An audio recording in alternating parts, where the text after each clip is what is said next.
Welcome to this Smith & Nephew Wound Club online module on hard to heal wounds, which forms part of a series of modules you can access in order to develop your knowledge and understanding around wound care. Today, we're discussing the physiological aspects of hard to heal wounds.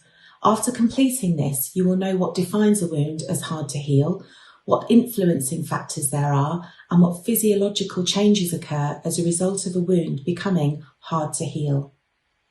There are a number of different descriptions of a wound that fails to heal, and the more common terms are stalled, chronic, static, non-healing, and challenging. By definition, a hard to heal wound is defined as one that fails to heal in an orderly and timely manner, and so is comparable to other terms.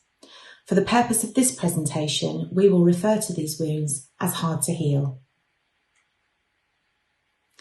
There are numerous factors that influences wound healing. For example, patient-related factors, namely patient age and comorbidities, wound-related factors such as etiology, wound size and duration, and clinical factors such as staff skills and available resources. Due to the nature of these wounds being multifaceted, a comprehensive holistic assessment is vital for any patient with a wound to ensure wound care is optimised. The physiological changes within a wound can occur when the provision of nutrients, cell replication, regeneration of new tissue, and the removal of waste materials are altered. These changes can be as a result of key abnormalities that occur in the hard to heal wound as a result of ischemia, abnormal or persistent inflammation, and bioburden. As a focus for this session, we will look at these key aspects of wound healing in the hard to heal wound. These elements typically impact the wound healing process during the inflammatory phase and as a result of matrix metalloproteases and bioburden levels. Normal wound healing occurs in 4 phases: hemostasis, inflammation, proliferation, and maturation. These phases need to run in a sequential and orderly way in order to facilitate the wound to move into the next phase of healing.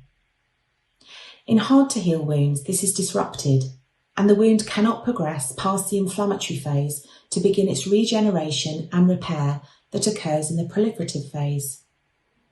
Due to wound healing being altered in this phase, the arrival of increased inflammatory cells and proteases, in addition to a reduction in growth factors and receptors, further impact the wound's interrupted healing state.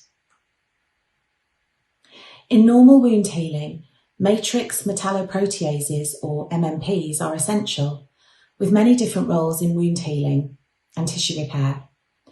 As part of the inflammatory phase, they facilitate the removal of damaged extracellular matrix and bacteria. Due to the nature of a non-healing wound being stuck in the inflammatory phase of healing, this results in excess levels of these proteases. Typically, MMPs help break down damaged tissue to prepare for new, healthy tissue to be created. However, in hard to heal wound, these MMPs are present in increased levels. Excessive MMPs over a period of time leads to degradation of growth factors and receptors, preventing angiogenesis, contraction, remodeling of the extracellular matrix. Heavy bioburden can impact a wound from progressing to the next phase of wound healing. Establishing wound bioburden is vital in order to facilitate the wound healing trajectory to resume. If bioburden is undiagnosed or left untreated, then the wound will remain in the inflammatory phase, so again preventing the progression to the next phase of healing, proliferation. In summary, hard to heal wounds can be acute or chronic wounds and are those that have lost the ability to progress through the phases of healing in an expected time and sequence. The hard to heal wound can be as a result of patient-related or wound-related factors, and assessment is vital when trying to manage these wounds. Lastly, an understanding of how the wound physiologically changes will support assessment and management to enable the return to the normal healing trajectory. To check your knowledge and understanding, try and answer the quiz questions.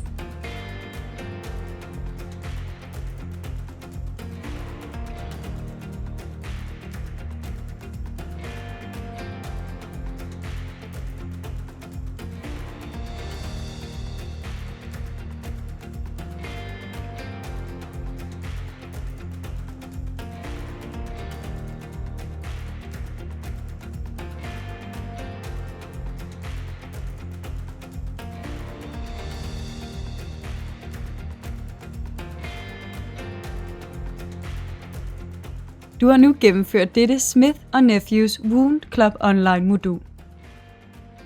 Vi håber, du kan bruge det, vi har vist i dag i din daglige sårbehandling. Venligst klik på linket i beskrivelsen for at se den fulde 15 minutters version af denne præsentation. Efter gennemførelsen har du mulighed for at printe et certifikat. Tak fordi du så med i dag. Husk at se vores andre moduler om sårbehandling.